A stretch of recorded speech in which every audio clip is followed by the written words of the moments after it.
আসসালামু আলাইকুম। আজকে দেখাবো আপনাদের জাল জাল মুরগির মাংস বোনার সবচেয়ে সহজ নিয়মে। আপনি হয়তো মুরগির মাংস অনেকভাবে রান্না করে খেয়েছেন, বাট এভাবে একবার রান্না করে দেখেন। আমার চ্যানেলে নতুন হয়ে থাকলে চ্যানেলটি সাবস্ক্রাইব করে দিবেন, সাথে থাকুন, রেসিপিটি শেষ পর্যন্ত দেখুন। প্রথমেই আমি শুকনো মরিচ বেটে নিব, তারপর দিয়ে দিব কাঁচা মরিচ। অবশ্যই দিবেন, কাঁচা মরিচের জাস্টটা অনেক সুন্দর ফ্লেভার আসে।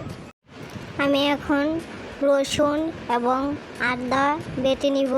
আপনারা চাইলে ফ্রিজের আদা রসুন ব্যবহার করতে পারেন, তবে ফ্রিজেরটা গ্রান আসে না, নগদে বেটে দিলে অনেক সুন্দর গ্রান আসে, তরকারিও অনেক বেশি স্বাদ লাগে।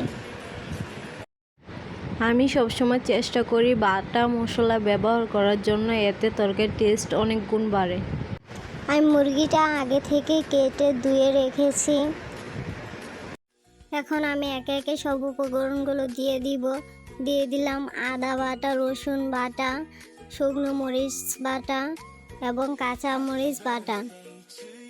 দিয়ে দিলাম হলুদের গুঁড়ো, মরিচের গুঁড়ো, ধনে গুঁড়ো, জিরে গুঁড়ো, গরম মশলার গুঁড়ো। এখন তেল দিয়ে দিব, লবণ দিয়ে সব উপকরণ একসাথে ভালোভাবে মিশিয়ে আধা ঘন্টার জন্য রেস্টে রেখে দিব। রান্নার শুরুতে 2টি তেজপাতা, 2টি দারচিনি, 2টি এলাচ দিয়ে ভালোভাবে ভেজে পেঁয়াজগুলো দিয়ে দিতে হবে। পেঁয়াজগুলো ব্রাউন কালার করে ভেজে নিতে হবে। ব্রাউন কালার করে ভাজা হয়ে গেলে আগে থেকে মেখে রাখা মাংসগুলো দিয়ে দিব। মাংসগুলো দিয়ে ডেকে দিতে হবে। এখন ভালোভাবে কষিয়ে নিতে হবে।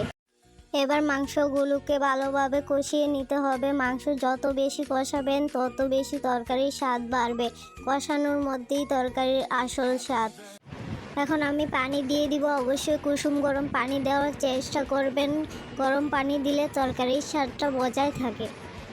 এমন নিত্য নতুন সহজ রেসিপি পেতে এখনও যারা চ্যানেলটি সাবস্ক্রাইব করেন নাই, প্লিজ সাবস্ক্রাইব করে দিবেন। ভিডিওটি ভালো লাগলে একটি লাইক দিয়ে কমেন্টে আপনার মতামত জানিয়ে যাবেন। আর হ্যাঁ, আপনাদের কোনো রেসিপির প্রয়োজন হলে আমাকে অবশ্যই জানাবেন। আমি চেষ্টা করব আপনাদের রেসিপি শেয়ার করার জন্য। ভিডিওটি শেষ পর্যন্ত দেখার জন্য আপনাদের অসংখ্য ধন্যবাদ।